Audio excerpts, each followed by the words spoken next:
So Stefan, I'm sure you've got this question all week, man, but after the retirement, why are you ultimately back? What factored into that decision? Just needed some time off, and really dig deep into my own mind, see what was going on, and just being away from everything for a little bit because I wasn't even under contract anymore with the UFC. I had nothing going, so there was no pressure for a fight or whatever, and to be honest, I've been training pretty much all year because a couple weeks after the fight, I helped Alistair Overeem get ready for Alexander Volkov at the time.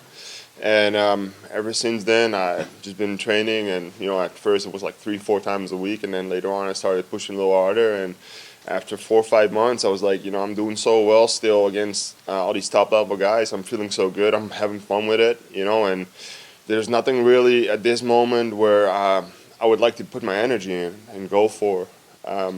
If you're doing so well, why not compete a couple more times? You've fought up to a level and to a point where the paychecks are real good. So if you feel good, why not? Let's do it. Was there any? You said your contract expired. Was there any talks with anyone else, or was it just went straight to the UFC? A little bit, but ultimately, UFC has always been good to me. I know what I get when I fight here, and the feeling was just good. The offer was good, and yeah, here we are. Sorry, go ahead. No, I was going to say, you had certain feelings, right, that led to that retirement announcement? Yeah, and for sure. You're saying, you came back because you feel like you have some good fights, but yeah. in one way you could say maybe you're just delaying that decision, right? So what's going to happen when those feelings come back? What do you think you're going to do? Well, when I made that decision, I felt real good. Like I felt no, urge to get back in there for a couple of months. It was real nice. And then, I got the appetite back. But ultimately what led to the decision, like the years before the last fight, were pretty frustrating for me. 3 losses, shoulder surgery, hand surgeries, problems with my back. I fought fights where I was fighting more against myself than I was able to showcase my skill. So it was just really frustrating. I've invested a lot of time in my career being gone from home.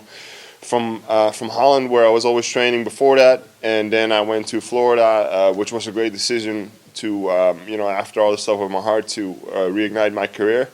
But being gone that much, it's awesome when it's working, when you're getting the results, and I feel like I got a ton better there. But when you're gone, and the only thing you get is losses, and then surgeries, and it's just frustrating fights.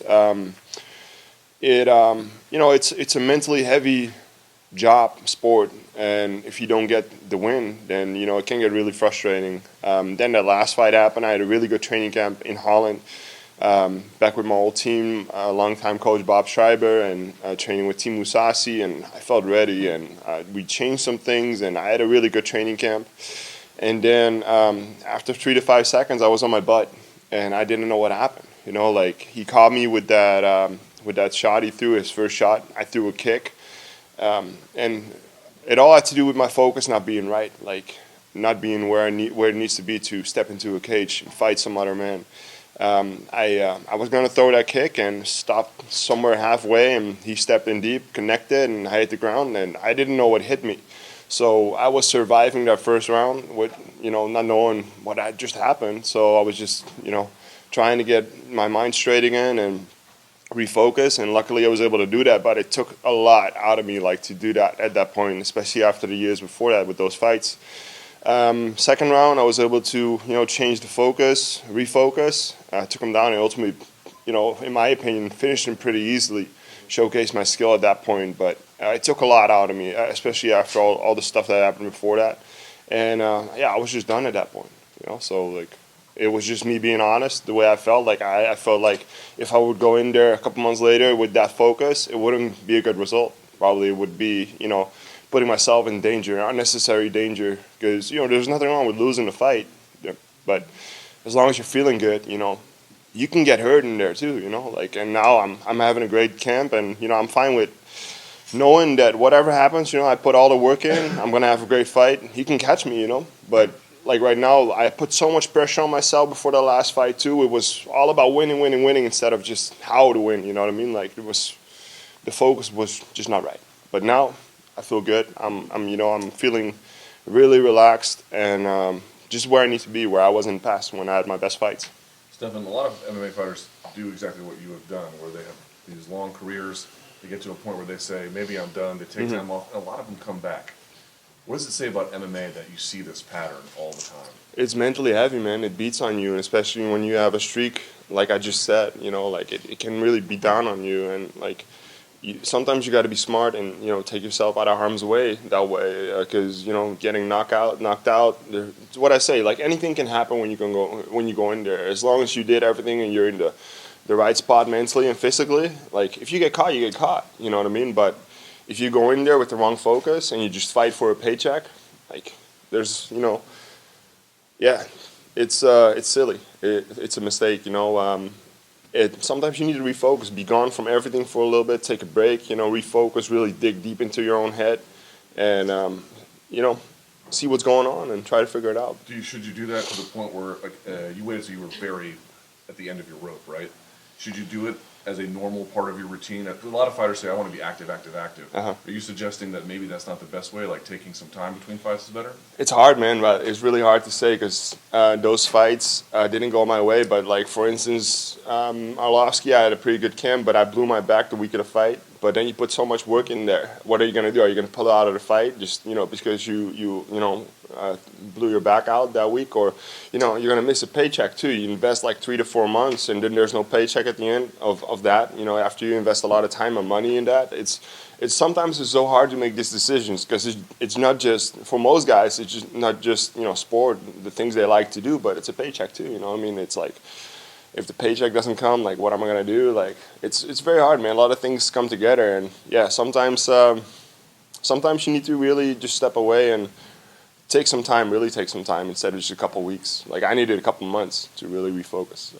You fought Pat Barry in the same arena. Are you 8 years ago. Are you superstitious at all about that? Like, are you a good luck guy kind of thing?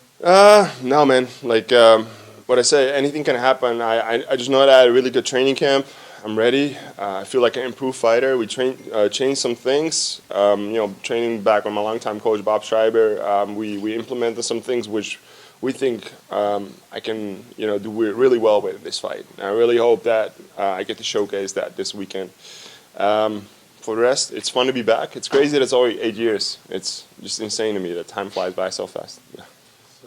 I asked Alistair the same question yesterday, but you got him on this card yourself. You got Yeah. Jermaine Durand to be fighting for a UFC title next week. Is Dutch MMA in as good of a place as it's been in a while right now? Right now, yeah, but like things can change fast. Like if we get 2 losses, people like, especially in Holland, like 1 week you're awesome, the next week you're like, he's shit, man. Like he's always been shit, you know what I mean? Like anything can happen, but we're definitely, we're doing good. We've always been a country with great combat athletes, and now what was missing was the wrestling and the grappling part. But slowly, fighters from Holland are training overseas for a longer period of time, and the older fighters are showcasing and training the younger fighters, showing the wrestling and all that, and all that's come together, right? So I think in the future, a lot more fighters from Holland are going to do well. So yeah, It's not just the Dutch fans that are flimsy like that. Yeah? Don't worry. no, It's all but another thing. yeah, well, we get a lot from in Holland because I live there. So, but that's just the way. Yeah, a lot of people like that. You're right. What did you see from Morocco in his last fight? What did you notice? Anything stand out to you about it? He's tough as shit.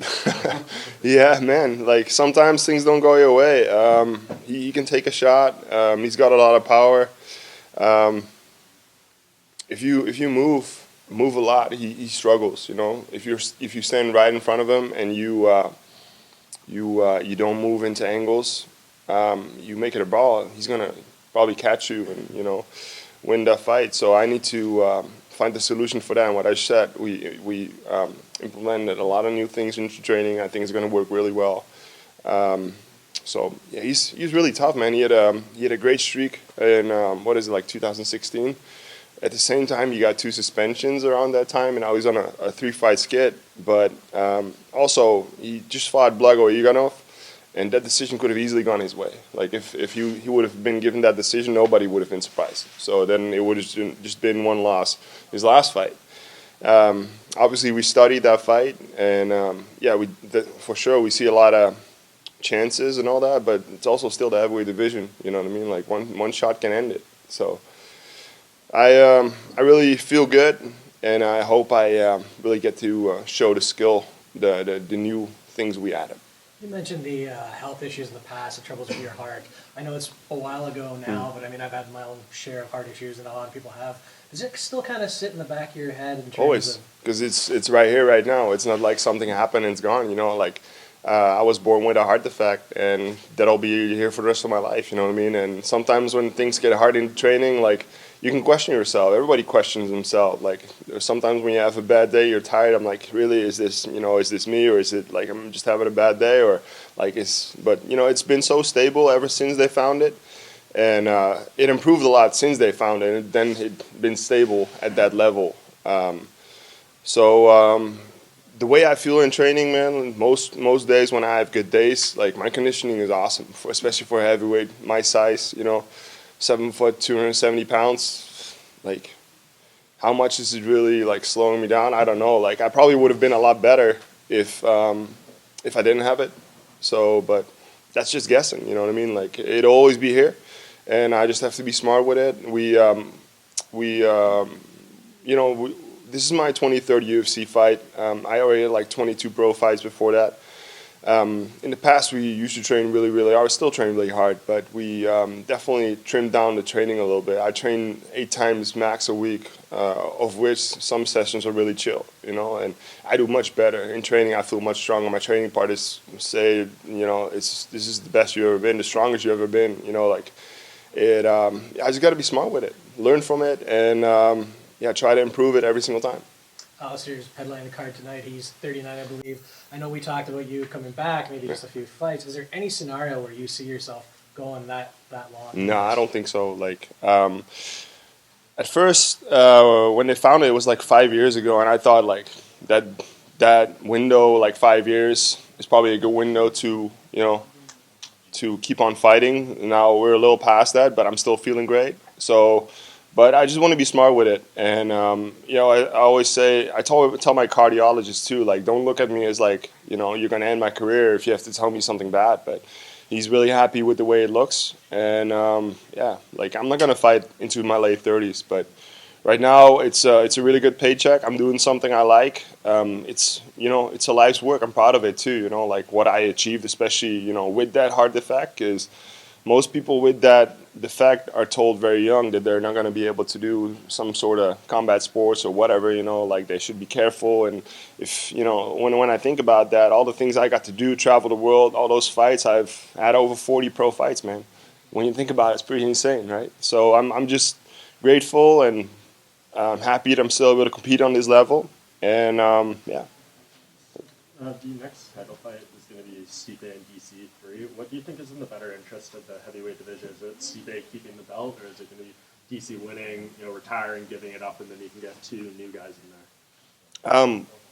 Well, I think that the latter is going to be hard for the division, right? With the guy retiring if he holds that belt. So I think definitely for the guys who are close to that belt, they want to fight the champ. They don't want to fight for a vacant belt, we'll